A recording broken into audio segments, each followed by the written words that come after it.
A few years ago, if you asked someone which CPU to buy, the answer was almost always the same: Intel. Gaming PC? Intel. Workstation? Intel.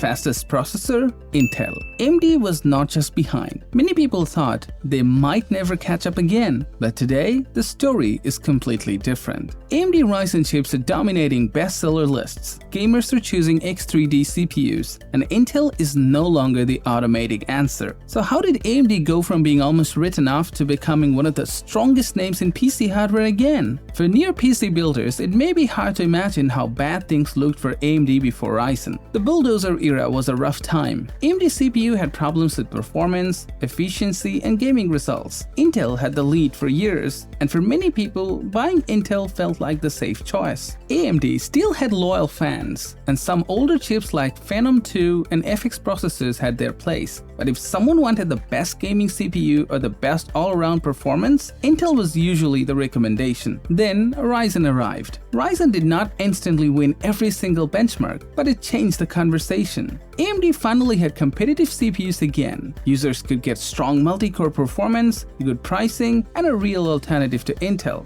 After that, AMD kept improving. Zen 2 made Ryzen stronger. Zen 3 pushed gaming performance forward, and then 3D V-Cache changed everything for gamers. With chips like the Ryzen 7 5800X3D, AMD showed that gaming performance was not only about clock speed. By adding more cache, AMD gave many games a big performance boost. That strategy continued with newer X3D chips, and now the Ryzen 7 9800X3D is one of the most popular gaming CPUs on the market. But the impressive part is not only the flagship chip. AMD is selling well across different price ranges and different generations. Newer Ryzen 9000 CPUs are popular, but older Ryzen 5000 chips are still selling because AM4 remains a strong budget platform. That gives buyers a lot of options, from affordable upgrades to high-end gaming builds. This is why AMD showing up strongly on Amazon's bestseller chart is such a big deal. Now, to be fair, Amazon rankings change all the time. A discount, a restock, or a flash sale can quickly move products up or down. But even if the exact ranking changes tomorrow, the bigger message is clear: buyer trust has shifted.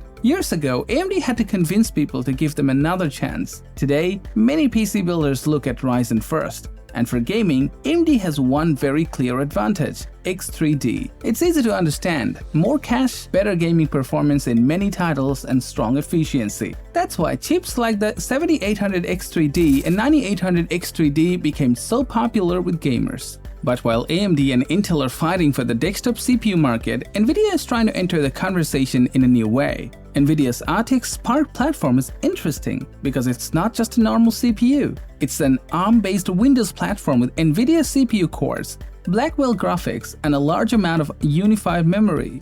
This could matter because the PC market may not stay the same forever. For a long time, Windows gaming has mostly meant x86 CPUs from Intel or AMD, but Apple showed them ARM chips can be powerful and efficient. Qualcomm is also pushing Windows on ARM, and now Nvidia wants to bring its GPU power and AI ecosystem into that space. Early demos of RTX Spark look promising, especially with modern features like DLSS, frame generation, and GPU acceleration. But we still need real reviews before making big conclusions. A demo is not the same as everyday gaming performance. Some games may run natively, while others may depend on emulation. Performance will depend on drivers, software support, power limits, and game optimization. Still, the direction is interesting. If Nvidia can make ARM-based Windows gaming feel smooth and reliable, then AMD and Intel may have a very different kind of competitor in the future. At the same time, AMD is also trying to improve performance beyond just launching new CPUs. One example is EXPO Ultra Low Latency memory support. Normal EXPO already helps users run DDR5 memory at better speeds and timings. But Ultra Low Latency memory goes further by using tighter subtimings to reduce latency. AMD claims that this can give a small gaming performance boost compared to standard memory profiles. Now, this does not mean everyone should buy expensive new RAM immediately. DDR5 prices are still high, and the performance gain will depend on the game, CPU, motherboard, and memory kit. Also, X3D chips may not benefit as much from memory tunings because they already have a large amount of cache. But for some Ryzen systems, lower latency memory could still help. The important point is that AMD is improving the full platform, not just the CPU itself. Better BIOS support, better memory profiles, long socket life, and strong upgrade paths all matter to PC builders.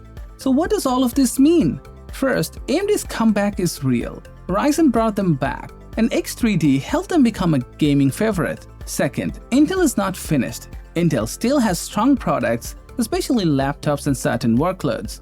But Intel no longer gets automatic recommendations like before.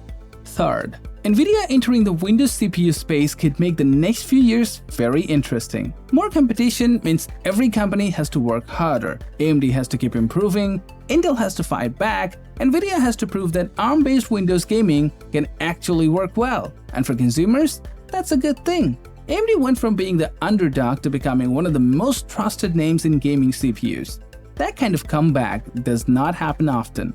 The big question now is simple. Can AMD keep this momentum, or will Intel and Nvidia change the game again? What do you think? Is AMD the best CPU brand right now? Or do you think Intel is ready for a comeback? Comment your thoughts below. And if you enjoy PC hardware updates like this, hit the like button, subscribe to the channel, and turn on notifications so you don't miss the next video.